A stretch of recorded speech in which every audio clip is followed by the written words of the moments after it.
I'm Alexis Nunes and joined by our eyes and ears on the ground in Spain, Alex Kirkland in Madrid, and for anything Barcelona, Sam Marsden is usually who we call up first. Guys, excited to dive into LaLiga for this special edition of this podcast. We're going to look at the title race, see how it could be shaping up. We're also going to look at the Supercopa final that threw out a kind of bonus Clasico for us, which, look, we're always going to take on the best of days. And, plenty to talk about there. Plus, we're going to have a little chat about what you're hearing in terms of transfers, because it is the January transfer window that's very much wide open. And there are some big names that can be floating around. We'll see exactly what happens then. But first, Alex, welcome back to this side of the world from the Middle East. You're in Saudi Arabia for that Supercopa de España final. But I understand that it wasn't exactly smooth sailing getting there. Yeah, thank you. My return journey was much, much smoother than my outbound journey, which involved me missing a flight, catching 2 more flights, and losing my suitcase. But we got there in the end. I arrived in Jeddah on Thursday. My suitcase eventually arrived 2 days later, just in time for the final. But yeah, no issues with my return trip to Madrid, fortunately. Thank you. Oh, brilliant. I would have had the absolute meltdown of all meltdowns if they lost all my hair and makeup stuff. But thankfully, you're perfect just the way you are, like a Bruno Mars song. So let's talk a bit more about your Saudi Arabia trip a little later and this bonus Clasico. But wow, I mean, I don't think many of us would have predicted Barcelona 5, Real Madrid 2 in that one. Kylian Mbappe, he was the one that opened the scoring. We thought things were going to be going Real Madrid's way. And, for so long we've been asking, will the real Kylian Mbappe please stand up? But then it was all Barcelona after that. And one man named Rafinha, who was absolutely, I suppose, as we could have discussed before off camera, that he is probably the best Brazilian right now. But what was it like for you, Alex, just witnessing that Clasico? Because it was one of the more one-sided ones that we have seen in some time.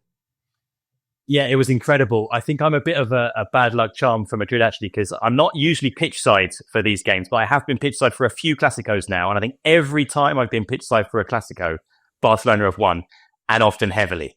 And this was no exception. It was remarkable the way that Real Madrid collapsed. Certainly the Real Madrid fans that were there in the stadium in Jeddah couldn't quite believe it, and neither could the Barcelona fans, to be honest. I think the sort of defining image for me being there was just before half-time, when Barcelona's was in the 9th minute of added time, Barca's 4th goal went in. I was stood right next to the Barcelona bench, ready to go on air at half-time on ABC. And just the Barcelona bench, the subs, the staff, everybody jumping up and down, punching the air, just joyously, like could not believe what was happening. And Madrid, of course, by contrast, deflated the second half. I mean, we know that Real Madrid are famous for their comebacks, but I don't think that was ever really on the cards here. And even when Barcelona went down to 10 men, when Szczesny was sent off, it still didn't feel like it was really on the cards. Madrid never really got going. And in fact, a lot of the Madrid fans there, by the final whistle, they had left their seats and they were heading home. It's fair enough because traffic in Jeddah is a nightmare, but still they didn't want to see any more. In terms of what it means, I guess we'll get onto that, but it's hard to say. We have seen, it's worth saying, some massive Clasico scorelines for both teams over the last few years. We've seen Barca win big. We've seen Madrid win big. Madrid won big in the Supercopa final last year, for example, and it's not always reflective or sort of predictive of what happens in terms of the rest of the season.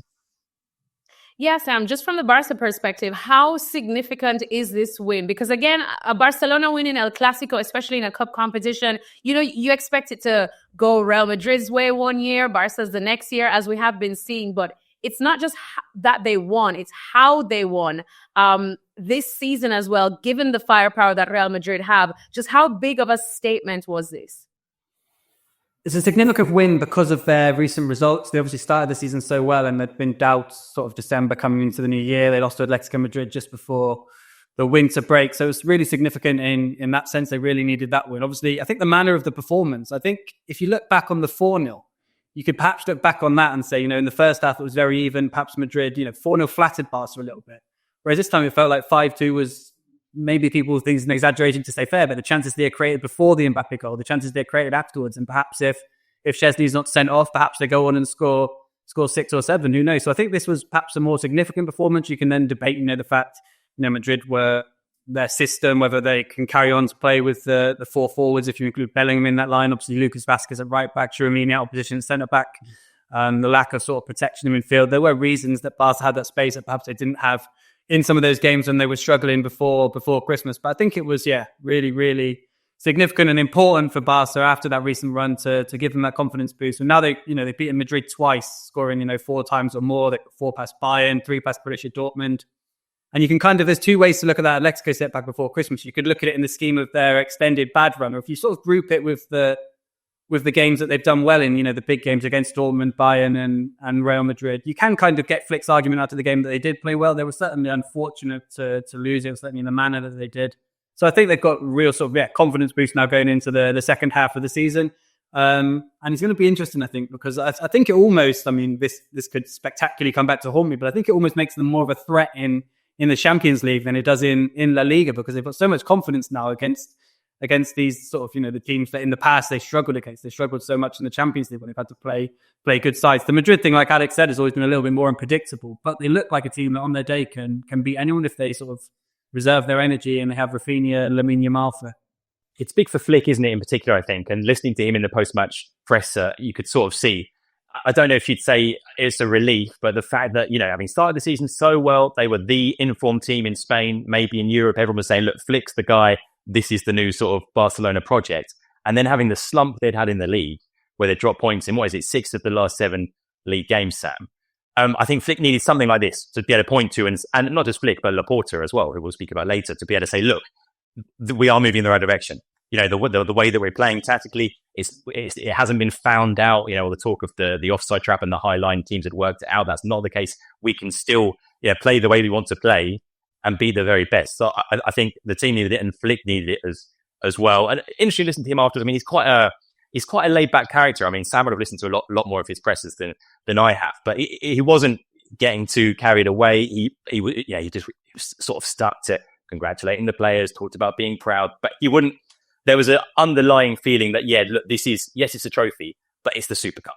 Like, it's a trophy, but it's the least important trophy. But I think more than just a trophy, I think it's about being point to something and point to a performance and a way of playing and saying, no, look, this is still valid. This is still the way that we ought to be playing. And there's sort of like a big future for this team. It's so funny to hear you say that because, of course, I covered the final when Barcelona won it, and it was Xavi that was in charge, and he was just over the moon. You could have told him that it was probably the Champions League. It was his first trophy for Barcelona, and we do know that there's a bit more of an emotional connection to Barcelona than Hansi Flick would have as well. But funnily enough, too, Sam, one of our other reporters, Julian Laurens, on our other show, actually said that he wouldn't be surprised if this current Barcelona, the way they're going, could even win the Champions League. Is that even too far-fetched to think?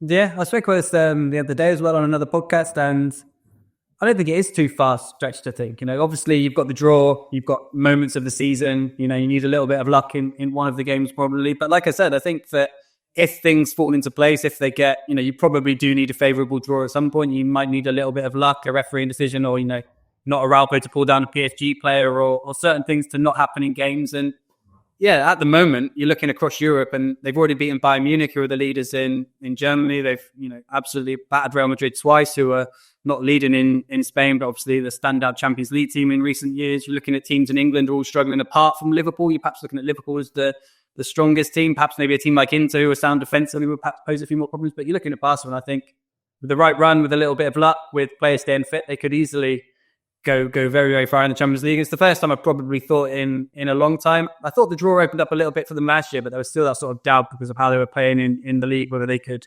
really beat sort of a top side on their day. Well, I suppose it's all good in the hood for Barcelona. But Alex, one thing that we do know Real Madrid love, it is that Champions League. And the fact that we're talking about Barcelona looking now as favourites potentially on the run they're on, that's definitely going to shake Real Madrid a little bit. But after this kind of result, after they were blown out of the water by Barcelona, after what we can say was shambolic defending or just lack of defending at all, it's rare to see Real Madrid like that. I know, of course, they show their flaws here and there, season in, season out. But one thing that Luis Garcia always tells me, when Real Madrid are backed into a corner, we've always seen them come out fighting, and that story is never exactly written. We saw it as well in the Champions League final against Liverpool, when Liverpool seemed to be all over them at halftime. We knew Real Madrid still had something, and I think you said it best. It was weird to see that Real Madrid just really could not find any way back in this one. So how shaken do you think they are after this result? How shaken probably should they be after this result? Yeah, I think there are some big glaring weaknesses in this team. I think everybody knows that. And it's been a funny season for Real Madrid because they started really quite slowly. They dropped points in the league. They weren't playing particularly well. They haven't really been playing consistently well at any point. But what happens is they've got these incredibly talented individuals who quite often get them out of trouble. We've seen Bellingham playing really well for the last couple of months. We've seen Mbappe scoring goals for the last couple of months, even if he's not quite at his best. You've got Vinicius, you've got Rodrigo. So they've been sort of on a gentle kind of upwards curve, I would say, up to this point in the season. And then this is a real setback, this result. And I talk about the weaknesses in the team. I mean, poor old Lucas Vazquez at right back, filling in for Dani Carvajal, who's out for the whole season. Carvajal is so important to this team in terms of as a player, as a leader in the dressing room, in terms of his mentality, everything. He's a huge loss. And Lucas, just defensively, unfortunately, doesn't quite have it. And we keep seeing him getting caught out in certain situations, at the far post, not really having the sort of defensive instincts to react and track runners. And it keeps happening time and time again. Sam mentioned Tchouaméni, who's filling in at centre-back, not having the best time of it. I actually like him more, I think, probably at centre-back than I do in midfield, although he doesn't like playing there. We've got David Alaba coming back. Let's see at what point Alaba can come in alongside Rudiger. But the defence is a huge issue. And it's something that Ancelotti's been worried about all season and has talked about all season. There's been this doubt, hasn't there? Like, can you fit Mbappe into the team with these four forwards, as we mentioned, Mbappe, Vinicius, Bellingham, Rodrigo? Can you make that work? Is that ever going to be balanced enough? And you've got Fede Valverde doing a lot of work in midfield, too much work in midfield. It was Camavinga alongside him in this game, who I think the team is generally better with Camavinga in it, but they're lacking a body in there. And I think there's always been a huge doubt as to whether this system is sustainable long term. I always thought that one of those four in it is going to be Rodrigo because he's just not on the same level as the other three, has to drop out, especially in the big games. And I still think that's probably the case. But no, big question marks. You never rule them out. You never rule them out in any competition, and especially not in the Champions League. And I think maybe in the Champions League, you could see them getting by a bit with some of that individual talent, maybe more than you would over the course or half a league season. Because I think in the league, you've got to be more consistent. I'm not sure they're going to have quite enough to finish ahead of Atleti and Barca in the league, because I think these weaknesses are there, unless, of course, Ancelotti finds a way to address them, either tactically or whether they look to bring someone in January. But right now, I think there's a lot of work to do. Alex, do you think that Madrid need another central midfielder? Do you think Tchouaméni and Camavinga, obviously Barca have been looking for years for that sort of deeper midfielder. Do you think they have someone who can protect enough? I think they need basically a Toni Kroos. I think that essentially that's what they need, is a deep lying, organising midfielder. People have talked about a similar sort of profile to what people have talked about for Barca at times. A Martin Zubimendi type player, who's a player, of course, who's been looked at by everybody, by City, by Liverpool, by Arsenal. Barca and Madrid have been linked as well. That type of player, I think they are lacking, because you've got Luka Modric, who everybody loves. He came off the bench in this Supercopa final, but he's not going to be a regular starter at this point. But someone who can be an organizer. I mean, maybe Camavinga can become that player, because, like I said, I love Camavinga as a player. Maybe he can become that. But and Fede Valverde has so many qualities as well. But I do think they lack someone who can kind of set the tempo and organize the play and knit things together in midfield. So, I think it's a question of numbers in midfield, having three rather than two. But I think it is also about the personnel. I was just going to say that because right after the departure of Casemiro, the retirement of Toni Kroos, and then, of course, the impending retirement of a certain Luka Modric, I think we had so many chats saying that with the names that Real Madrid had, the future is bright, that their midfield is secure, but is showing that a certain Toni Kroos is not as replaceable or as easily replaceable as we once thought. Sam, I throw it over to you over on the Barcelona side now too. In terms of a significant win like this over Real Madrid, they know their rivals very, very well. But how shaken do you think Barcelona feel Real Madrid are after this, in terms of how it could probably guide their approach now for the rest of the La Liga season? I mean, we can't really talk about Barca Madrid in the La Liga season without really talking about Atletico, I guess. We should have a shout out for them because they're currently top of the table. I don't know. Barca are in a tricky position now, aren't they? Because they're 6 points off Atletico, they're 5 points off Real Madrid. So they're still the two Madrid clubs still have a massive upper hand in La Liga.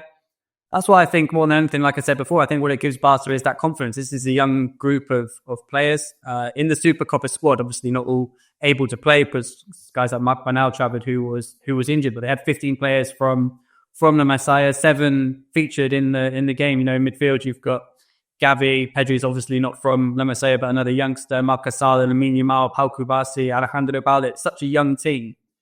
And I can only sort of imagine how much confidence is flowing through those players right now in terms of, obviously, you know, when Lewandowski was speaking to Mine Einstein for ESPN before the game, he spoke about that need to sort of convert these performances and to turn up in every game. But I kind of think they can kind of write off those defeats as Leganés and Las Palmas, as bad as they've been and as bad as that run is, because they have been so good against Real Madrid, and that's kind of like their measuring stick. So it's kind of like, we've got that talent. Yes, we do need to up it in the other games. And that's really what they need to focus on now, not the fact that they've got the measure of Madrid, but that they can turn up and produce these performances at home to, you know, losing at home to Leganés and Las Palmas. They've already lost five games this season. I think they lost 5 in the whole of last season, and 4 of them were to Real Madrid and Girona, whereas they've lost to, you know, Real Sociedad, Leganés, Las Palmas, Osasuna, and now Atletico. So that's what they need to work on, which was never really in doubt, regardless of this Real Madrid performance. Well, Sam's absolutely right. Let's talk about the title race, and let's talk about the ones who are actually leading right now. And that's Atletico de Madrid and Cholo Simeone. Alex, something that, you know, we saw them because they're not necessarily flying under the radar, but because of the way they can play, and Cholo has them play sometimes. It's not the most attractive type of football, and it's easy for our attention to always be on Real Madrid and Barcelona. But the truth is, neither at the moment are leading that La Liga table. That's exactly how Atleti finished the year, and that's exactly how they are continuing right now, top of the table, especially after a 1-0 win at the weekend over Osasuna.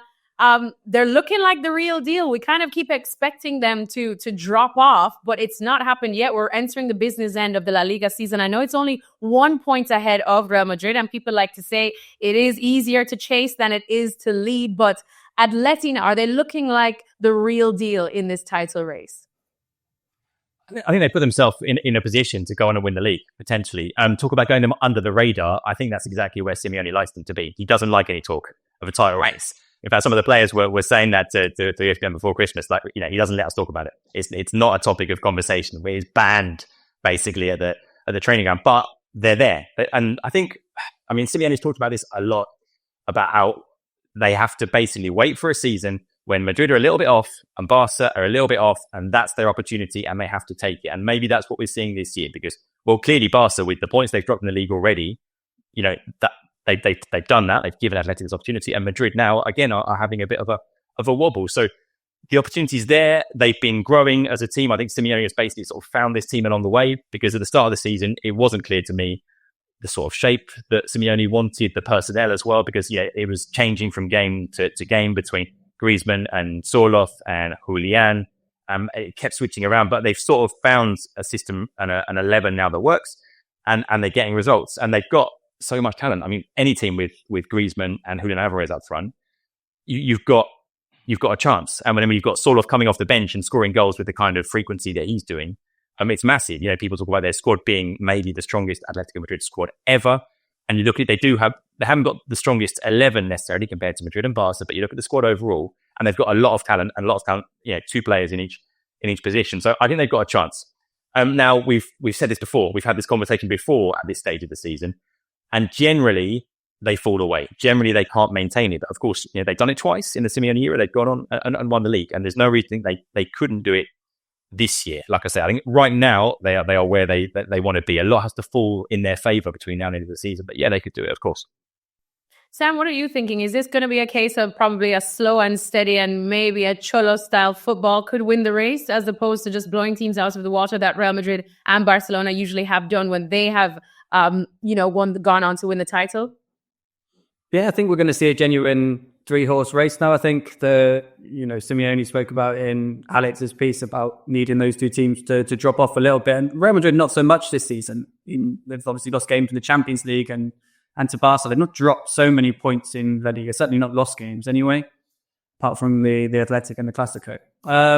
So I think it's going to be a genuine 3-horse. I think Atletico will be right up. It's hard to know, because they're not going to maintain this run of 14 straight wins that they've got going at the moment. I mean, defensively, they're so good. That's the reason they're up there. Conceded, I think, just 12 goals in 19 games, which I think is 7 fewer than Real Madrid, and a lot fewer than Barcelona, who conceded, I think, 20 or maybe even 30 now.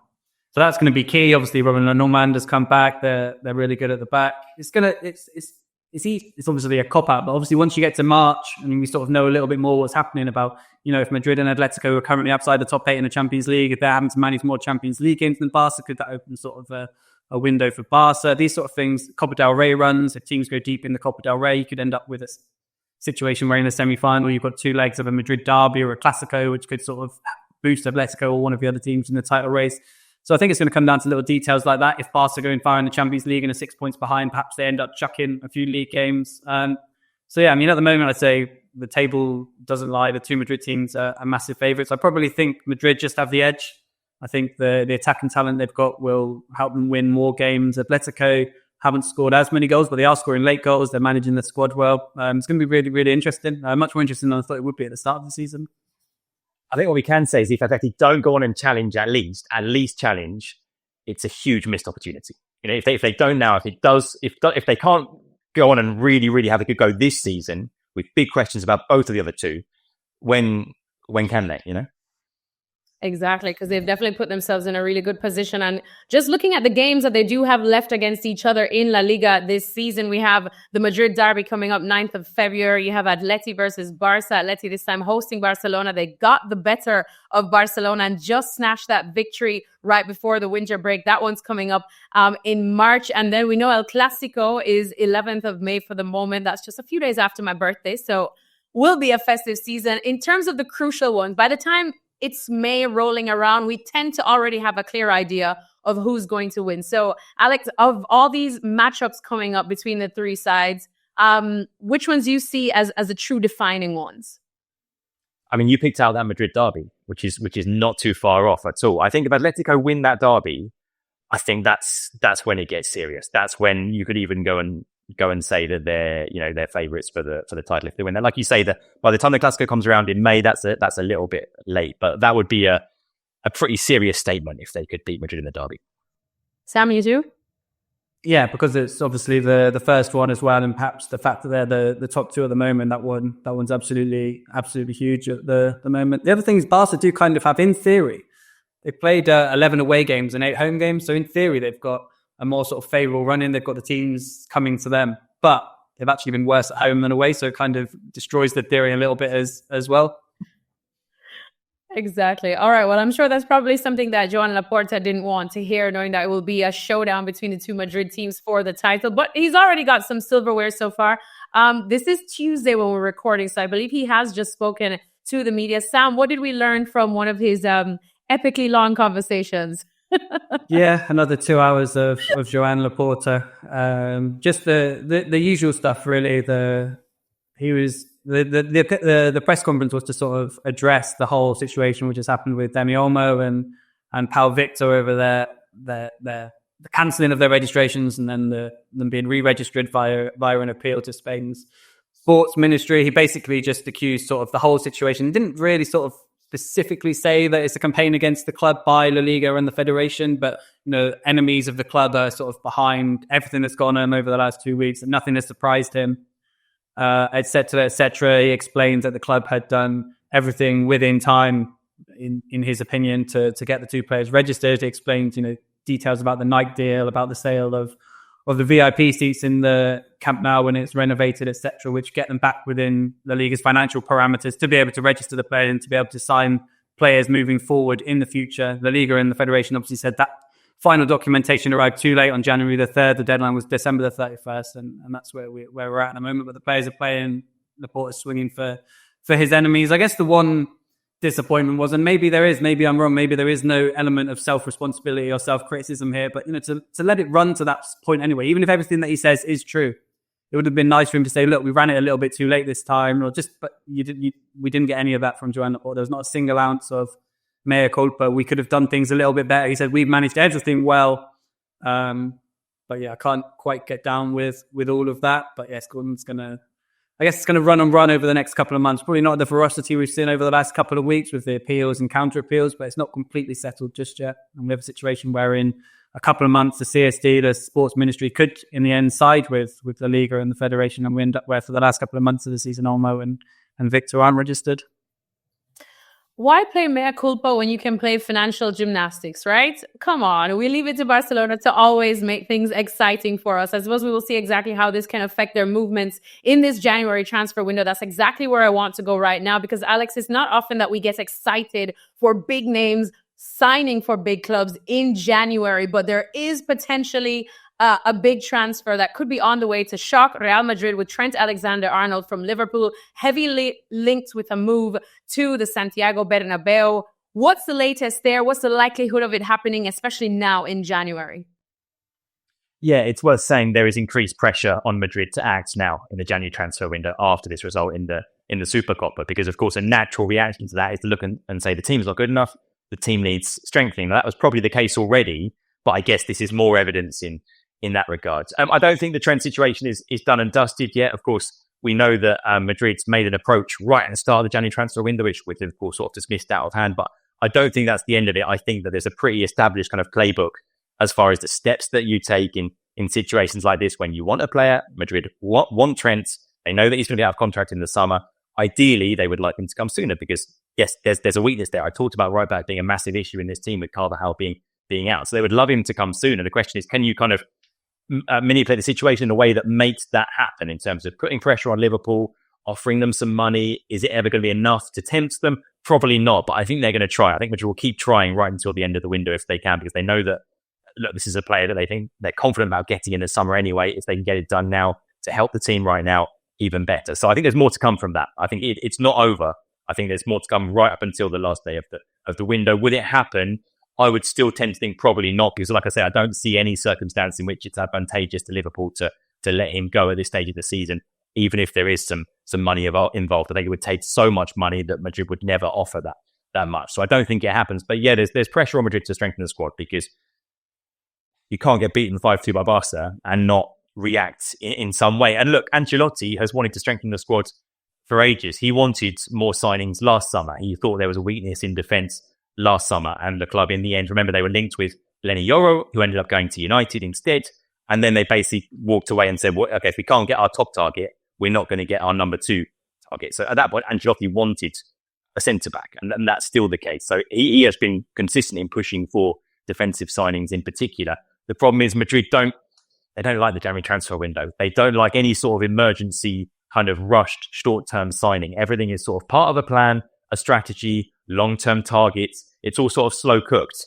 You know, there's no kind of fast food when it comes to Real Madrid and transfers. But you know, circumstance things happen and things change, and you know, you get results like this, and that maybe sort of force you to move. So yes, they want to strengthen in January. Whether they do, we still don't know. Alaba is the signing. Oh, like a new signing. Yeah. I mean, he's back in the squad. He's back in the squad. He's back training. He was there in Jeddah for the Super Cup. There's been a lot of speculation about with injuries that serious, the state of his knee and the fact that he hasn't got the cartilage there. We've seen so many times that you just don't know how players are going to come back, if they're going to be the same player. He's taken a lot longer than was expected because he was in a lot of pain. When he recovered from the injury and the surgery and everything else, just training was painful for him. So he's training now, and the suggestions are that he's playing with less pain than he was before. So yes, it's good to have him back, but we don't know. We don't know what kind of David Alaba we're going to be getting. Well, with that said, you also don't know what kind of Trent Alexander-Arnold Real Madrid could be getting, because would it be a midfielder Trent Alexander-Arnold or a defending Trent Alexander-Arnold? We talked about their midfield or their defensive frailties, and might have to wonder if he's the one to fill that gap there at right back. Anyways, we're going to take a quick break right now, but when we come back, we'll be finding out more about what it was like in Saudi Arabia for the Supercopa de España.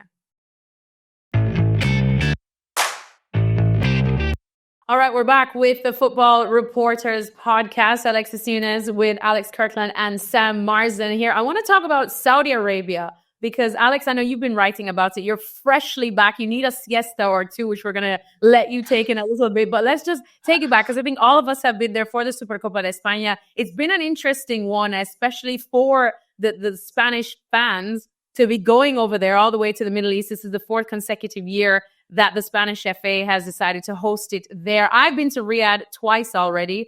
Alex, I believe you've been to Riyadh as well?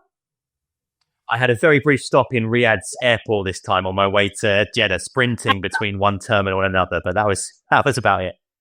And then Sam has been to Jeddah. We're going to get to that in a bit. But pretty much, what was it like? Just walk us through that experience, what it was like being a member of the press too. And then we'll all probably tell a little bit of our stories, because I think it is, as we say, it's still a bit of another world for us. Yeah, it's worth saying right at the top, of course, Alexis, that, my experience there is incredibly limited. I was there for 4 days. I was only in Jeddah, like I say, apart from briefly stopping at the airport in Riyadh.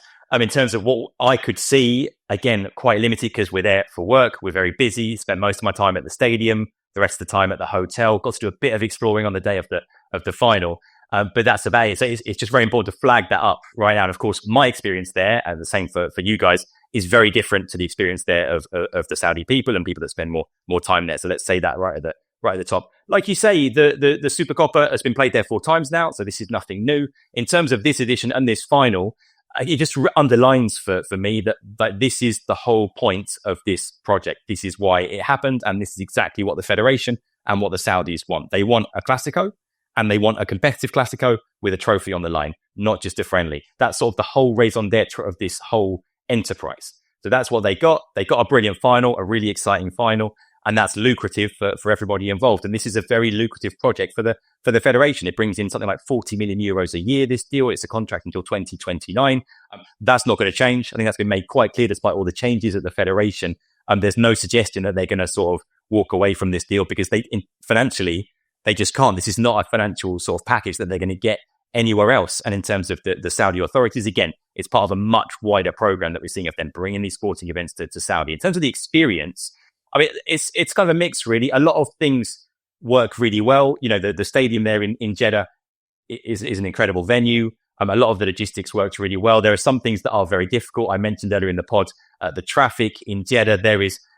But talking to people there, there's no public transport system there. So you don't see any buses on the streets. There's no metro. I think they've built a metro in Riyadh now, but there isn't one in Jeddah. There's talk of building one for the 2034 World Cup. So everybody drives all the time. And so traffic is horrendous. And you've got the situation in Jeddah where you've got the stadium is to the north of the city centre, a bit further north from the airport. And getting there, you've got to leave early. For example, Real Madrid, I think, took 2 hours to get from their team hotel to the pre-match press conference out of the semi-final because the traffic was so bad. It was delayed by over an hour. So traffic is a massive issue. Otherwise, like I say, logistically, everything was pretty smooth. As a working sort of experience, it was hugely positive. It's a thing we hear a lot, but talking to people there, they love their football to an extent that you cannot imagine. Everybody, and this is not me. It's not even me kind of going up and asking people. People would spontaneously come up to you and ask you which team you support. And everyone supports either a Premier League club. I was talking to a security guard at the stadium who was a massive Man United fan. And he was talking to me about how he felt about, the new era at United and all that. So everyone supports a Premier League team or Madrid or Barcelona. Everyone had an opinion on this Clasico and this game. They're all so happy for it to be there. Of course, there are other massive issues around hosting the Super Cup there and any other sporting event in terms of human rights. But obviously, like I say, in terms of what our experience of being there professionally, well, yeah, it's the 4th year. So they've been there, they've done this. They've done it in Riyadh, they've done it in Jeddah. Most of it works extremely smoothly. Yeah, like I was saying, I've been there twice now for the Supercopa editions in Riyadh. And like I said, when they know that the world is also watching, they've rolled out the red carpet for us as a member of the press. It was quite an experience. I would say in terms of the good, I was very much taken aback by just how well supported the clubs were. Well, in that sense, Real Madrid and Barcelona. I mean, the stadium was pretty much 50-50. I remember the first one, though, it was, I want to say maybe 60-40 in favor of Real Madrid. That is when Karim Benzema was still playing there. That's what it felt like this time as well. Exactly. And he was, he's still a massive figure considering he is Muslim as well. So they feel represented in him. But then I also, in terms of the bad, I did feel a little bit of a ways because I did cover when Athletic Club de Bilbao made it back to the semi-finals again and the final. And it was just such a massive moment, because that's when we were learning more of the stories of Nico and Iñaki Williams. Their mother came over, their family as well. And the Athletic Club supporters were really just their family that was just confined to a small area of the stadium. And then they were just completely outnumbered, as you can imagine, by Real Madrid supporters and even some Barcelona supporters who, even when Barca weren't playing, they showed up. And you kind of understand then why back home in Spain, there is such an uproar for the other clubs, because they go there, they're having a chance at some silverware. For a club like Athletic Club de Bilbao, it's massive for them because they're not necessarily in the mix all the time for Champions League or La Liga or Copa del Rey all the time as consistently as Real or Barca. So to have some support for to be able to play at least on your home turf, it goes a long way for them, Alex, doesn't it? Yeah, and I was thinking this at the final. I was thinking, what would this be like if it had been Athletic Mallorca in the final? Yeah. Of these fans just not have turned up. The fans have bought their tickets already. There was one block actually at the final of Athletic Club fans who'd obviously got their tickets in advance, feeling confident, and they still turned up for the final. And there's also a much more serious issue to discuss on this exact topic, Alexis, which is there've been a lot of stories from the Real Mallorca fans who were there for their semi-final, and family members of the players as well, talking about how they were made to feel uncomfortable after the game. There was basically one block in the stadium that was Real Mallorca fans and family members and partners. It was right next to our camera position, in fact, pitch side. And they were there during the game. Of course, very identifiable because they're all wearing their Mallorca shirts. They were all in reds. They've got their scarves. The rest of the stadium is all in white for Real Madrid for that semi-final.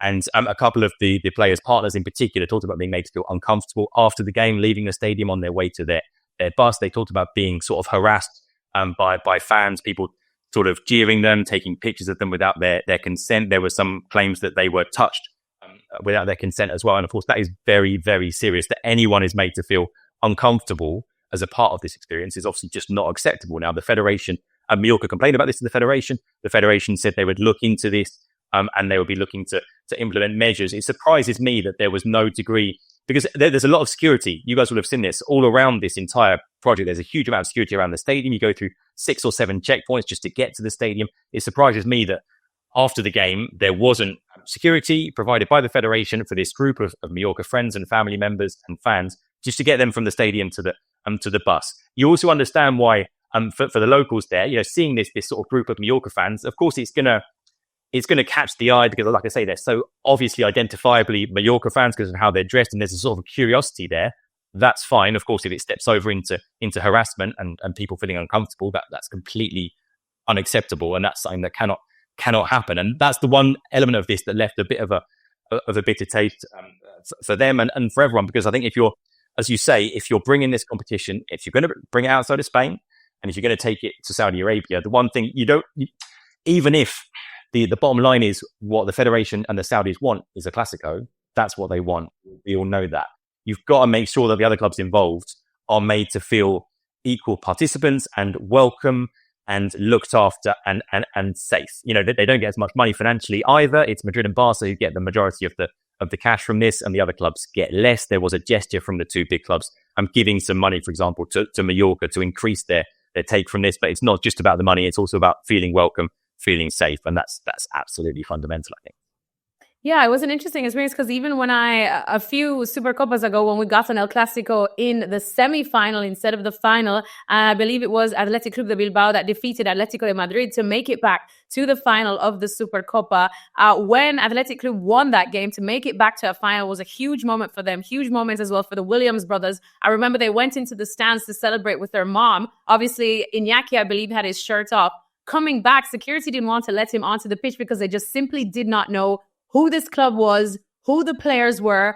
And it caused this whole melee as well that, again, Athletic Club had an issue with, because, again, they felt like they weren't being treated with the same amount of respect as a Real Madrid or Barcelona would be. And then, again, you wonder if this is a neutral venue, if it is even playing grounds. Because, as I said, when it's a cup final, you want both of your fans and both sides to be as equally represented as possible. And even with Real Madrid, Barcelona, it's still like about a 70-30, 60-40 in favor of Real Madrid. But for that, with Athletic Club, it was probably 95 to 5%. And the 5% was friends and family of the players and the staff that actually flew over. So, Sam, you were there as well in Riyadh too a few years ago. What was your experience like? No, I was in Jeddah in 2020. Jeddah, yeah.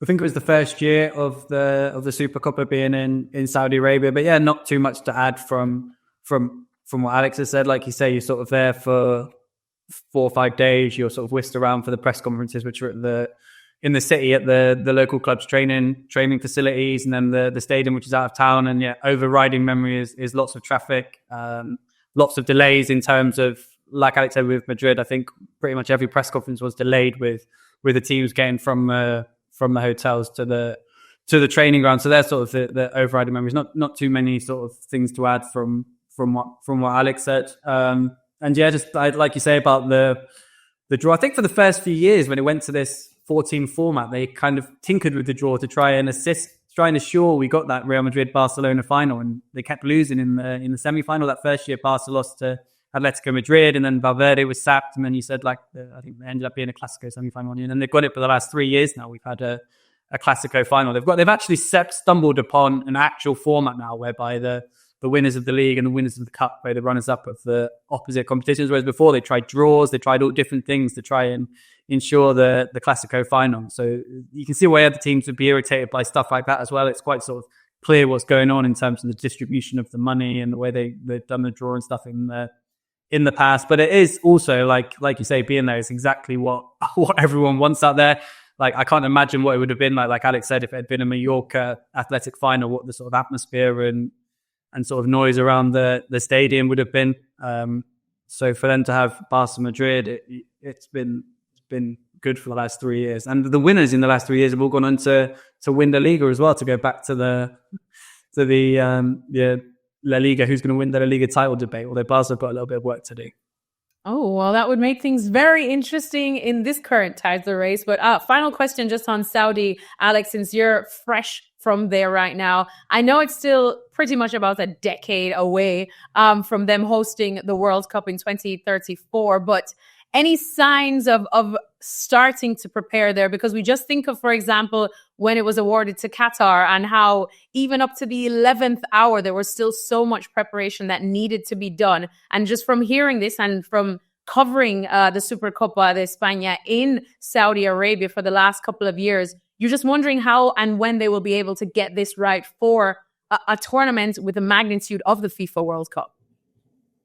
Yeah, of course, there are some big differences, aren't there, with Qatar in terms of scale, because Qatar is essentially a city-state and Saudi Arabia is this huge country with an established football culture, with the Saudi Pro League, which we know all about, with big clubs, big fan bases. So there are some sort of key differences there, as well as some similarities. Like I say, the Saudis, of course, have huge plans in terms of the infrastructure. I talked about the lack of public transport in Jeddah. That's an issue. Some of the other sort of infrastructure projects they've got, like this linear city NEOM they're planning on building in the north of the country. These plans are so over the top that it's hard to imagine that they will sort of end up being complete in their intended form. I think they'll be sort of cut down and reduced, even for the Saudis who have all the money in the world to do it.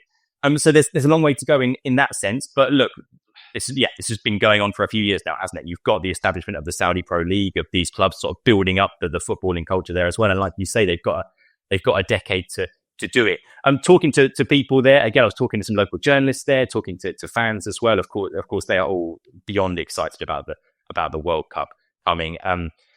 So yeah, it's not as straightforward as looking at Qatar and saying it's the same thing, because like I say, there are some pretty significant differences, I think.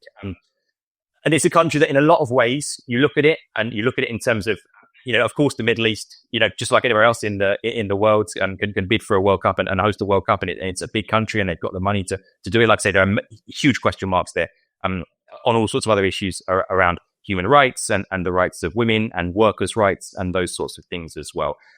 But the fact is, of course, when you've got the money to make this happen and sort of the will to make it happen as well, they've got a decade to put all this in place. And it's going to be very, very interesting.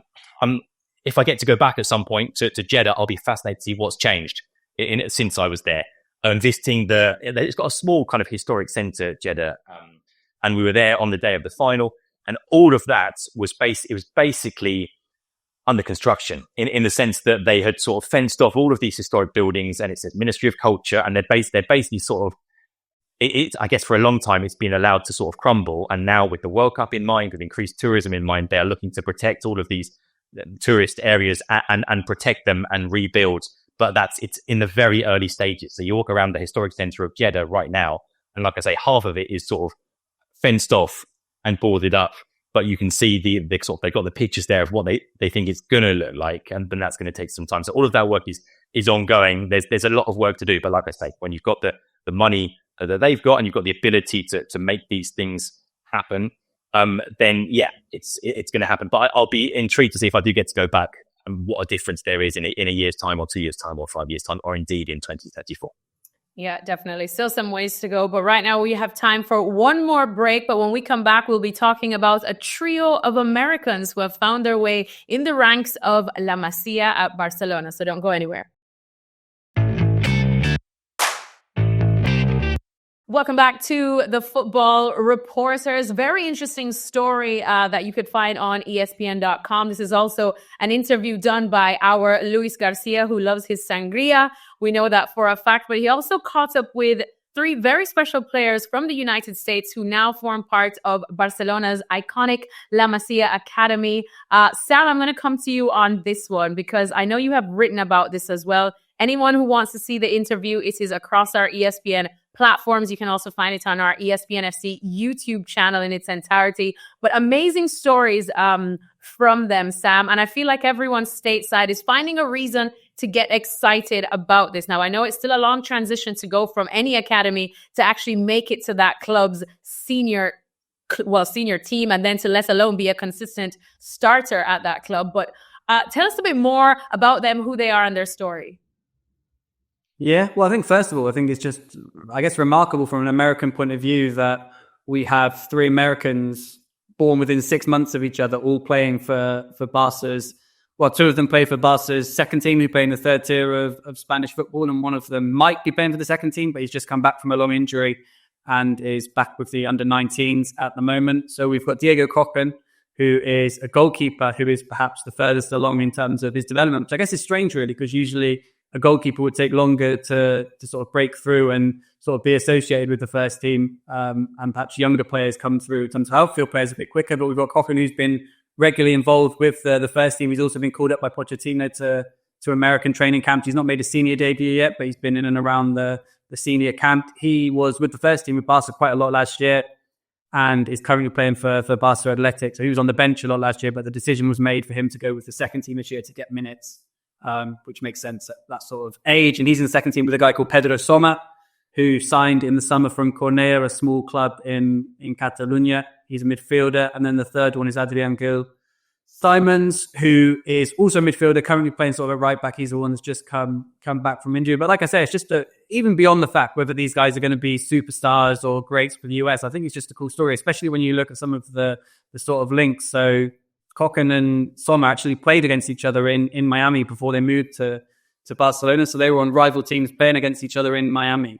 And then their families separately is nothing. They didn't know that both their family had relocated to Barcelona for different reasons. And then they end up playing at the same academy in Barcelona, not with Barca, with another local club, which is where Kirkland was picked from by Barca. Sommer's pass been a little bit longer to arrive at the club, but just little things like that. And obviously, they've all got this bond now within the club. Diego Kirkland and Adrian Simons have both been there for 6-7 years now as part of the academy coming through. I mean, the piece in the interview with Luis Garcia touches on the fact that they're the year up on Lamine Yamal, but you've obviously got guys like him coming through as he's whittling his way through the age groups, playing alongside them, just like how amazing and incredible he is. And just, to the banter they have about American sports and little things like that. It's going to be really interesting to watch how the 3 of them develop. Like I say, there's a lot of high hopes for the club in Kirkland, the goalkeeper. Marc-Andre ter Stegen speaks very highly of him. He's obviously trained with him a lot. Sommer is someone we're learning a lot about this season, really, because he's obviously new this season, but he's making more of an impact than we expected in Barca Athletic and getting good reviews from people around the club. And then, I think everyone's got their fingers crossed that Adrian Simons comes back strongly from this injury, because he had a lot of talent before he was struck down and has been out for, I think he was in total between when he got injured and the match that he came back. It was around 15 months, which is a lot when I guess he would have got injured when he was 17 and then 18 when he came back. Well, I want to stick a pin on Diego Kirkland just because he is a goalkeeper. And we know that in the past, the U.S. men's national team has given us some iconic goalkeepers as well. But at the moment, nobody has really, I want to say, cemented their place as the number one. Yes, we know Matt Turner is the number one, but he's unfortunately still not getting the consistent minutes on loan at Crystal Palace right now. Zach Steffen over back in MLS with Colorado. And you look at Ethan Horvath as well, still not getting all of the minutes that you'd expect him, your number one keeper, to get, or even your number two at Cardiff City. So it feels like the position not necessarily is up for grabs, but there's still a bit of a question mark, more so now than we have seen in recent years. In terms of Koken and his trajectory and thinking ahead to the World Cup, of course, when he was speaking to Luis Garcia, he said that he would love to just be a part of the US squad that goes to the World Cup, just in any capacity, just a huge experience. From what you've heard from everyone at Barcelona in terms of expectations from him, would that be too far-fetched to think by 2026? In terms of being the number one or being at the World Cup? Just having any sort of capacity in this US men's national team squad in the 2 years, in terms of a trajectory, the expectations. That Ter Stegen has given him a thumbs up, so that's pretty high praise.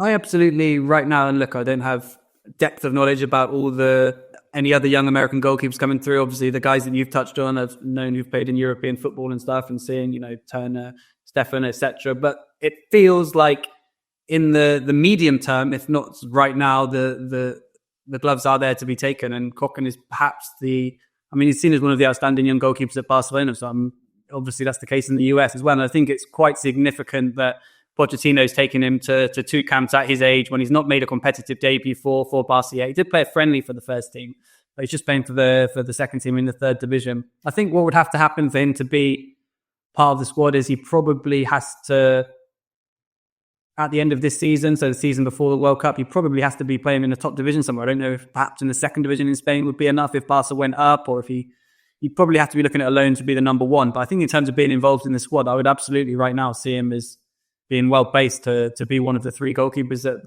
at the World Cup, more than anything, just because you're looking at this guy thinking, this is our potential number one.